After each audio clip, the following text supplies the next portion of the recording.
My name is Aaron Astleford. I'm one of the Ford Senior Master Techs here at Rydell of Independence. I've been here for just over 6 years now. I came from the Army. Before that, I was 24 years. I was a mechanic and some electronics working there, so that kind of gave me a boost coming into this field on the civilian side here. So I tend to do most of the Ford Rydell Customs stuff that we do here. So they tasked me with building a pretty awesome machine, and that's what we did. First and foremost, the elephant in the room is the supercharger. So this is a Whipple Gen 5 Roots type supercharger, twin screw. Although Whipple this year did change over to a Gen 6, Ford has decided to stay with the Gen 5 on the 24s. It will work. We were kind of one of the guinea pigs to do the Ford Performance supercharger kit for this because some things in 24 changed. So there are some things that you kind of need to be aware of on the way for anybody that wants to do one of these kits. The caveat to running the Ford Performance over just going to Whipple and buying it is with you do the Ford Performance and you have a Ford dealership install it, you get to keep your factory warranty. And that's exactly what this customer wanted. So it is rated at 700 crank horsepower at least, they say. So some people dyno them, and that comes with a 3.875 pulley on it from Ford Performance. And obviously you can get a smaller pulley, which makes it turn faster.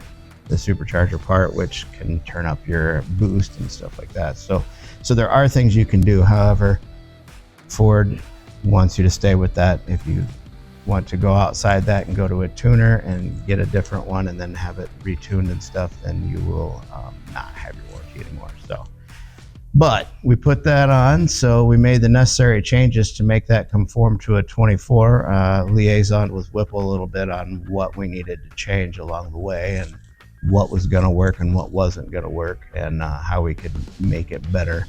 And then we put the customer wanted, this was a kind of a spec'd out by the customer on what exactly wanted. One of our great customers, repeat customers that we have here. He wanted a Corsa side exit exhaust before the rear wheels. So it's a very short type exhaust. And it actually wasn't as loud as I thought it was going to be.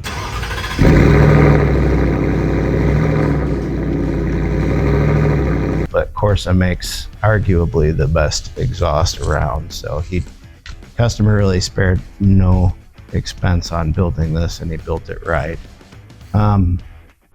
So we did that exhaust. It's beautiful, of course, TIG welds and all stainless and stuff like that.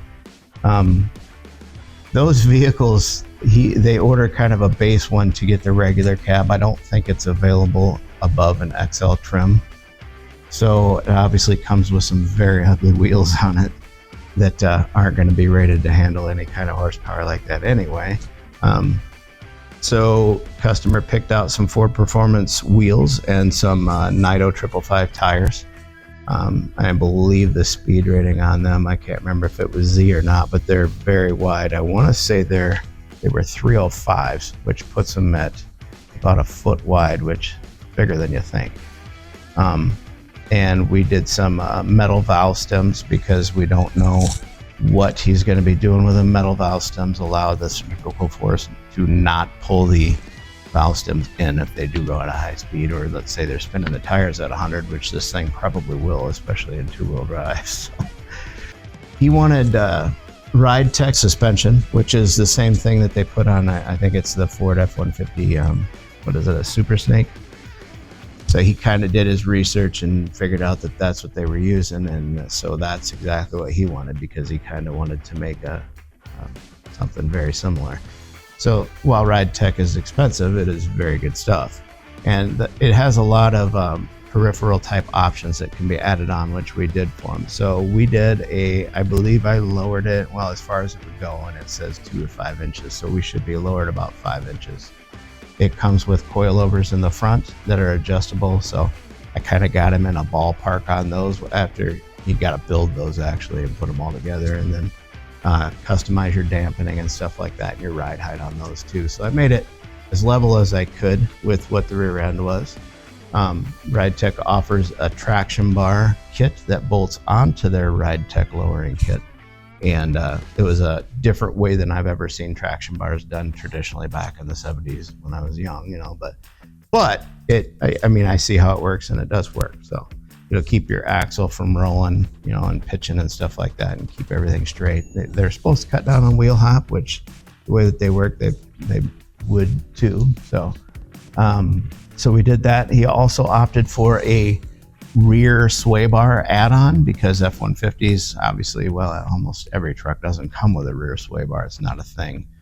So we put the RideTech add-on rear sway bar kit on that too. So sway bars kind of keep your vehicle level and cornering. So it picks up, when this wheel picks up, it picks up on this one too, which keeps it level. So, and then the RideTechs come with their own shocks too, so you get rid of the factory ones. So this has their own kind of shocks that go with it for the dampening, and they are clickable, adjustable. I believe they were 25 position. So we got that on there, and then obviously once the customer was happy, we sent him some pictures along the way of how high he wanted to be and how low he wanted to be. Once he was happy and we got that all dialed in, we then did a alignment on it. He did the RideTech upper control arms as well, which they just look like they're higher quality. Maybe they're going to be able to handle more. So that's what he wanted, and that's what we did. It aligned pretty well. We did end up coming really close to running out of camber, but it's really close. So yeah, it came out good. We put a tunnel cover on it. He did the Low Pro, which is always great. The Low Pro, the Truxedo Low Pro. I've done on my last trucks, I've probably done 5 of them in a row, and they have lifetime warranty. They're the way to go. They roll up and get completely out of your way. They're not, you know, they're really good stuff. So he did that right, and then he did some door sill plates, which is just a cosmetic thing that we added on to the F-150. They just kind of add to the looks of it. And then he did a blackout fender vent kit. So the normal F-150 kind of badges on the side, they're kind of shaped like chevrons. Basically, we got rid of those and we put on this blackout kind that Ford Performance offers, and I believe they say Ford Performance in red on them too, which is a nice little touch. Cosmetic only, but it looks great. We did the Ford light up grill emblem. Actually, so when your lights are on, this grill emblem will come on and lights up in a normal Ford looking badge, but then when your lights are on, it lights up. I have one actually on my own personal truck. I do really like it. So I don't know if you've seen mine. I haven't seen anybody else with one, but he might have just done his research and figured it out too. So we did that. So I was happy he did that too. And then so we sent off the front and rear bumpers to paint. So we went and sent that to our sister store, which is Rydell of Chevrolet. Rydell of Chevrolet did really good job matching the color of the paint and everything like that. So it comes with some plain looking bumpers on it. So sending it off and having the bumpers color matched to the truck really kind of took it to the next level. And the thing about it is with an XL, you can't even option painted bumpers.